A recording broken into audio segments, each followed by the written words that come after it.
नमस्कार दोस्तों। एक बार आपका फिर से स्वागत है आपके अपने चैनल व्रत त्योहार और कथाएं में। आप सभी को पापांकुशा एकादशी की हार्दिक शुभकामनाएं। चलिए आज सुनते हैं पापांकुशा एकादशी की व्रत कथा। एक समय की बात है, युधिष्ठिर धर्मराज युधिष्ठिर ने भगवान श्री कृष्ण से कहा कि अश्विन माह की शुक्ल पक्ष की एकादशी का क्या नाम है, कृपा करके विस्तार पूर्वक बताइए। भगवान श्री कृष्ण बोले, अश्विन मास के शुक्ल पक्ष की एकादशी को पापांकुशा एकादशी व्रत के नाम से जानते हैं। इस एकादशी को रखने से व्रत करने वाला सुख समृद्धि प्राप्त करता है। इसके साथ ही हर तरह के पापों से उसे मुक्ति मिल जाती है और वह यमलोक की पीड़ा से भी मुक्त हो जाता है। भगवान श्री कृष्ण ने कहा, अब मैं तुम्हें इसकी कथा विस्तार पूर्वक बताता हूँ, ध्यान पूर्वक सुनो। प्राचीन समय में विंध्याचल पर्वत पर क्रोध नाम का एक बहेलिया रहता था। वो बड़ा ही क्रूर था। उसका सारा जीवन पाप कर्मों में बीता। जब उसका अंत समय आया तो वो मृत्यु के भय से कांपता हुआ महर्षि अंगिरा के आश्रम में पहुंचकर याचना करने लगा, हे ऋषिवर, मैंने जीवन भर पाप कर्म ही किए हैं। कृपा करके मुझे कोई ऐसा उपाय बताएं जिससे मेरे सारे पाप मिट जाएं और मुझे मोक्ष की प्राप्ति हो जाए। उसके निवेदन पर महर्षि अंगिरा ने उसे पापांकुशा एकादशी का व्रत करने को कहा। महर्षि अंगिरा के कहे अनुसार उस बहेलिये ने पूर्ण श्रद्धा के साथ इस व्रत को किया। उसके किए गए सारे पापों से उसे छुटकारा मिल गया और उसे विष्णु लोक की प्राप्ति हुई। इस प्रकार पापांकुशा एकादशी का व्रत करने से व्यक्ति को पापों से मुक्ति मिलती है और भगवान विष्णु की शरण प्राप्त होती है।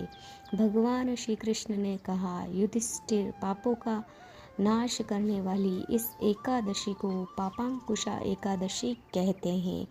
इस दिन मनुष्य को विधि पूर्वक भगवान विष्णु जी की पूजा करनी चाहिए। यह एकादशी मनुष्य को मनवांछित फल देकर स्वर्ग को प्राप्त कराती है। मनुष्य को बहुत दिनों तक कठोर तपस्या से जो फल मिलता है वह भगवान विष्णु को नमस्कार करने से ही प्राप्त हो जाता है।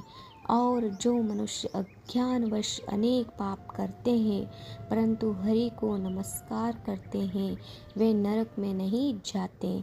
विष्णु के नाम के कीर्तन मात्र से संसार के सब तीर्थों के पुण्य का फल मिल जाता है। जो मनुष्य भगवान विष्णु की शरण में जाते हैं उन्हें कभी भी यम यातना भोगनी नहीं पड़ती। सहस्त्र वाजपेयी और अश्वमेघ यज्ञों से जो फल मिलता है वह एकादशी के व्रत के 16वें भाग के बराबर भी नहीं होता। संसार में एकादशी के बराबर कोई पुण्य नहीं, इस एकादशी के बराबर कोई व्रत नहीं। जब तक मनुष्य विष्णु भगवान की एकादशी का व्रत नहीं करते तब तक उनकी देह में पाप वास करता है।